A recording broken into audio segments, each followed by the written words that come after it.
Salut, je te souhaite la bienvenue dans cette nouvelle vidéo qui est la suite de la série Comment gagner des dividendes tous les mois sur ton PEA. Depuis le mois de janvier 2022, je te fais une vidéo par mois sur le sujet dans laquelle je te présente des actions pour le mois suivant qui payent des dividendes souvent très intéressants sur ton PEA. Et donc cette semaine, je vais te présenter deux actions qui payent des dividendes au mois d'octobre avec des rendements très élevés, supérieurs à 6%, et qui sont évidemment les deux éligibles au PEA.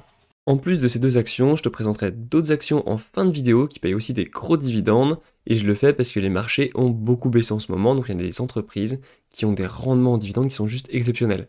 Par contre, les entreprises que je présenterai en fin de vidéo ne payent pas des dividendes au mois d'octobre, mais payent des dividendes sur d'autres mois, mais tu verras, on parle de dividendes supérieurs à 10% par an, c'est juste énorme.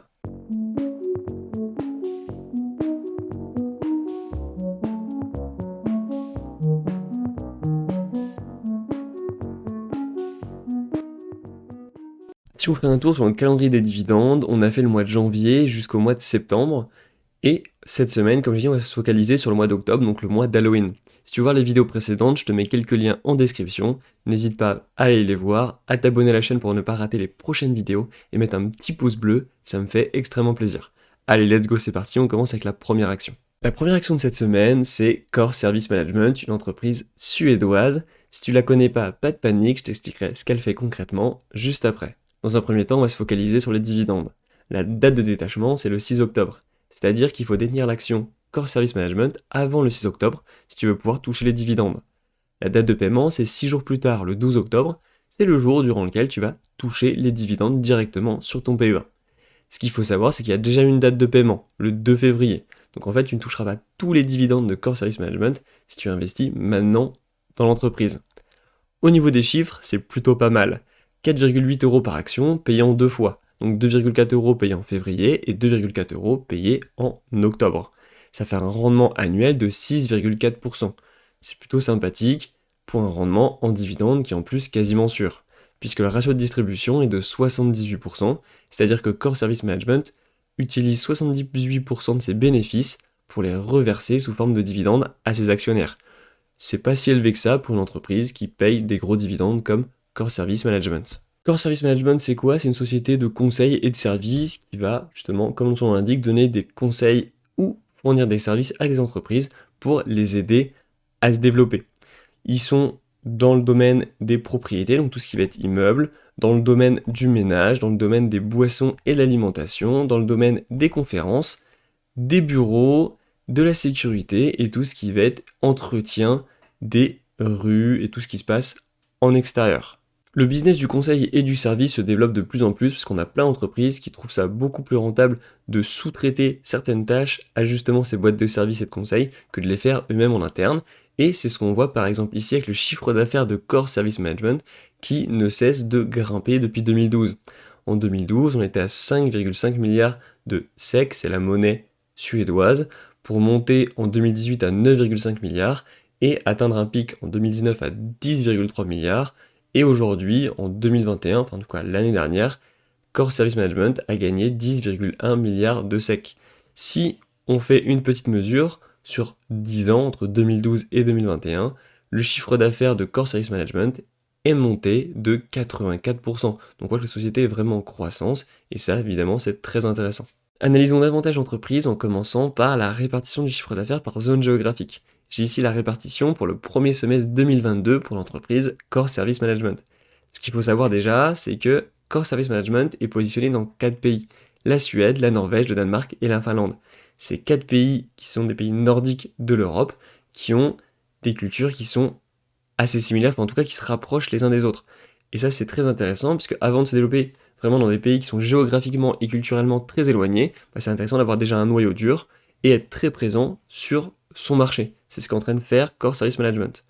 Au niveau du chiffre d'affaires, on a 52% qui vient de Suède. C'est normal, c'est le pays dans lequel c'est implanté pour la première fois Core Service Management, donc c'est normal que le marché de la Suède soit plus important pour cette entreprise. Par contre, il se développe dans les autres pays. 21% pour la Norvège, 21% aussi pour le Danemark et 5% pour la Finlande. Maintenant qu'on connaît la répartition du chiffre d'affaires, il faut connaître la dynamique de chaque zone géographique.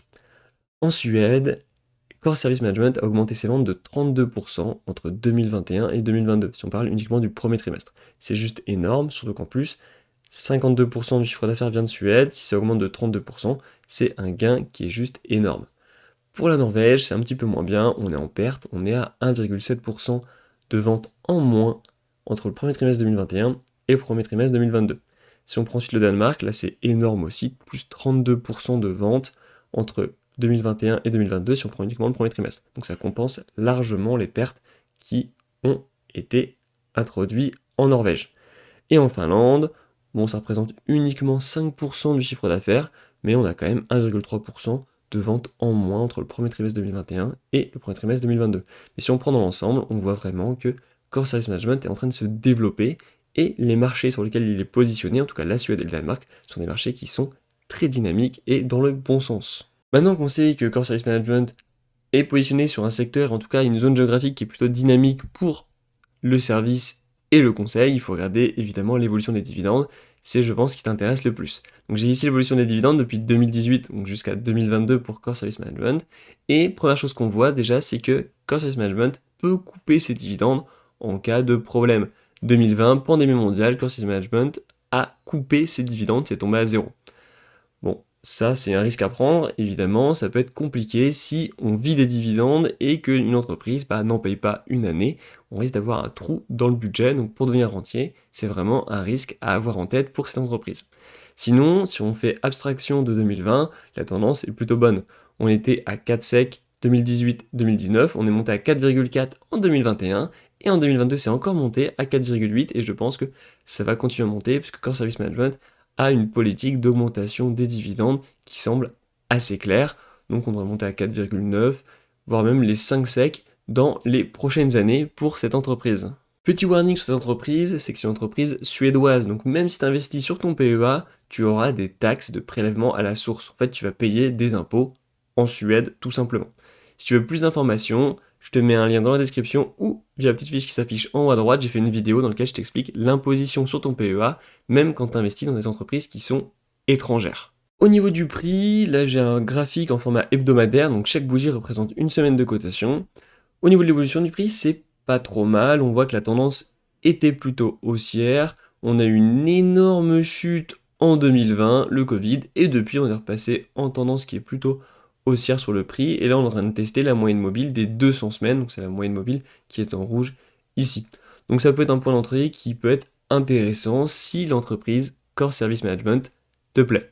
Juste avant de te présenter la deuxième action de cette semaine qui rapporte des dividendes à hauteur de 8% en rendement par an, je t'invite à t'abonner pour ne pas rater les prochaines vidéos parce que je suis en train de regarder pour te présenter mon portefeuille complet PEA. Si ça t'intéresse, mets-moi un petit commentaire et mets un petit pouce bleu sur cette vidéo. Déjà, ça me fait très plaisir et en plus, je vois s'il y a beaucoup de monde qui est motivé pour voir mon portefeuille PEA, je le présenterai dans des prochaines vidéos.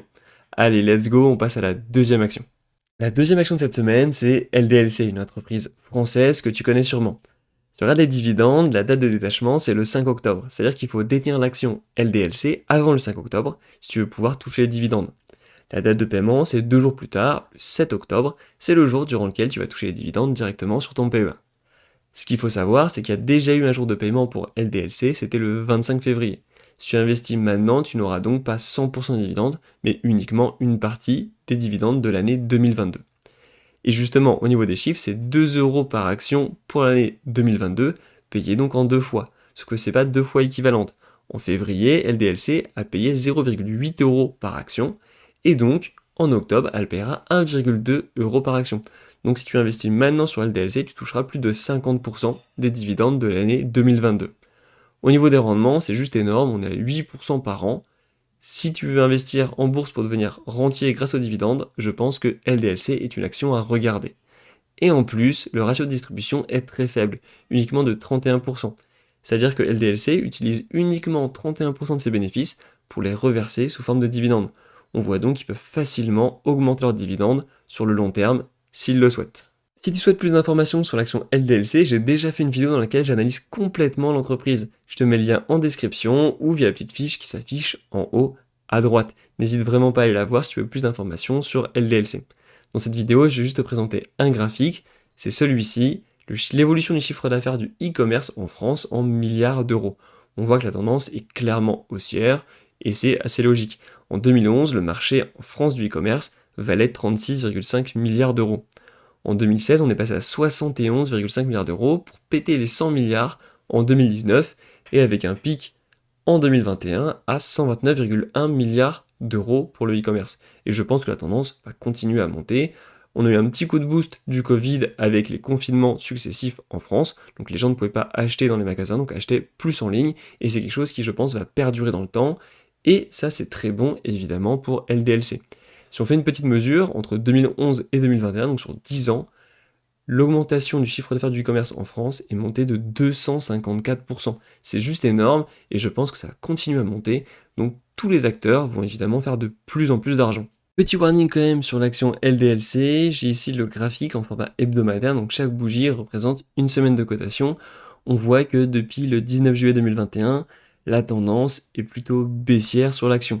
Donc là, tu as deux choix. Soit tu considères que ça a assez baissé et du coup que le rendement en dividende vaut le risque que ça baisse encore plus, donc tu peux investir sur l'action.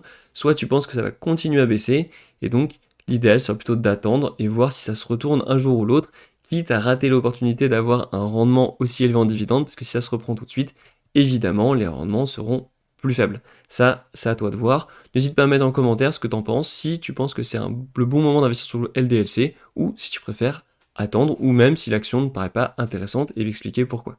Petit bonus en fin de vidéo, je vais te présenter des actions qui payent d'énormes dividendes en ce moment et qui sont tous éligibles au PEA. Ça s'explique facilement. Le CAC 40 a fortement chuté, comme tous les indices boursiers d'ailleurs, cette semaine. Et qui dit que le CAC 40 chute énormément, c'est-à-dire que beaucoup d'entreprises du CAC 40 ont fortement chuté. Ici, j'ai le graphique du CAC 40 en format hebdomadaire, donc chaque bougie représente une semaine de cotation. Et on voit l'énorme bougie rouge ici, bah, c'est la bougie de cette semaine. Si je fais une mesure entre la clôture de la semaine dernière et la clôture de cette semaine, on est quasiment à 5% de perte pour le CAC 40. Et qui dit baisse des actions, bah dit forcément augmentation du rendement en dividende. C'est tout simplement mathématique. Vu que je suis sympa, je t'ai fait une sélection de 6 entreprises, toutes éligibles au PEA, qui payent des gros dividendes en termes de rendement suite à la chute boursière récente. Donc je t'invite à mettre un petit pouce bleu, ça me fait très plaisir pour la recherche. La première, c'est Coface. Un rendement de 14,7%, c'est juste énorme hein, sur l'année 2022. Un ratio de distribution de 92% qui est assez élevé, mais toujours inférieur à 100%. Donc, pour l'instant, c'est plutôt sûr. Nexity, un rendement de 11,5%, c'est énorme aussi. Par contre, l'achat de distribution est supérieur à 100%. C'est-à-dire que Nexity est obligé de s'endetter pour payer les dividendes sur l'année 2022. J'espère que ça ira mieux pour l'année 2023. La troisième, c'est l'action Crédit Agricole, rendement supérieur à 10%, parce qu'on est toujours à 11,5% sur l'année 2022, et le ratio de distribution est de 64%, ce qui est très faible. Donc on voit que Crédit Agricole a des gros dividendes, et en plus, c'est des dividendes qui sont sûrs. Cola, 11,5% de rendement annuel, et un ratio de distribution de 93%, c'est élevé, mais comme pour Coface, c'est inférieur à 100%, donc ça devrait tenir en tout cas sur le court terme.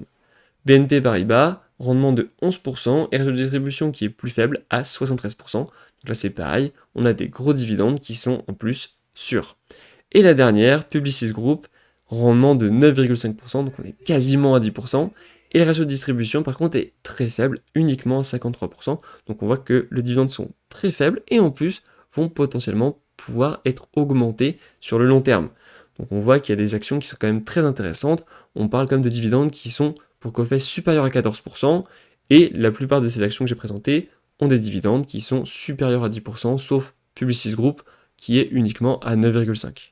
C'est tout pour cette semaine, n'hésite pas à t'abonner, mettre un petit pouce bleu pour ne pas rater les prochaines vidéos qui vont concerner les dividendes et potentiellement mon portefeuille PEA. N'oublie pas, 100% des gagnants en bourse ont investi, et moi je te dis à dimanche prochain, 9h comme d'habitude. Allez, salut!